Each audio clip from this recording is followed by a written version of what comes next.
That your relationship with your parents could influence your sexual development is not exactly a new idea. Paging Dr. Freud, right? Today, though, we'll be looking at some new data that gives us a more quantitative picture of what Sophocles tried to teach us 2,500 years ago in Oedipus Rex. Before we dive in, though, I need to address the elephant in the room. Sexual exploration and even sexual intercourse are part of the normative development of adolescence. I know, easy for me to say with my kids who are all 6 or under. The primary outcome of this study, appearing in the journal Pediatrics, is, quote, early sexual intercourse, defined here as male-female insertional sex prior to the age of 16. Why is that early? Well, because on average, teenagers have sexual intercourse a bit after 16 years of age. So why do we care at all? Well, the data shows, perhaps not surprisingly, that kids who have sex at a younger age are more likely to engage in risky behaviors like not using condoms, more likely to become pregnant, and more likely to contract a sexually transmitted infection. Maybe a few more years under the old belt would lead to better decision-making all around.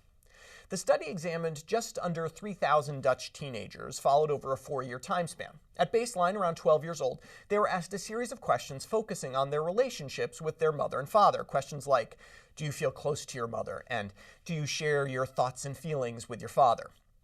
4 years later, 16 years old now, they were asked if they had ever had sexual intercourse. About 9% had over the intervening 4 years. Those who had early sex in general had worse relationships with both their mothers and fathers. But after accounting for family structure, basically, do you live with your biological parents or not, the only significant association that remained was a protective effect of the mother-daughter relationship. That's right. When all is said and done, it's the relationship between mothers and daughters that influence early sexual activity in girls. Boys, well, it seems that nothing really moves that bar. This rings true to me. The big problem with this type of study, though, is something called social desirability bias. Kids are asked to rate their relationship with their parents. It's quite likely that some kids want to give the right answer here, regardless of what their relationship is truly like. And those kids may be less likely to have sex early. In other words, all of these results may be due to an obedient child effect.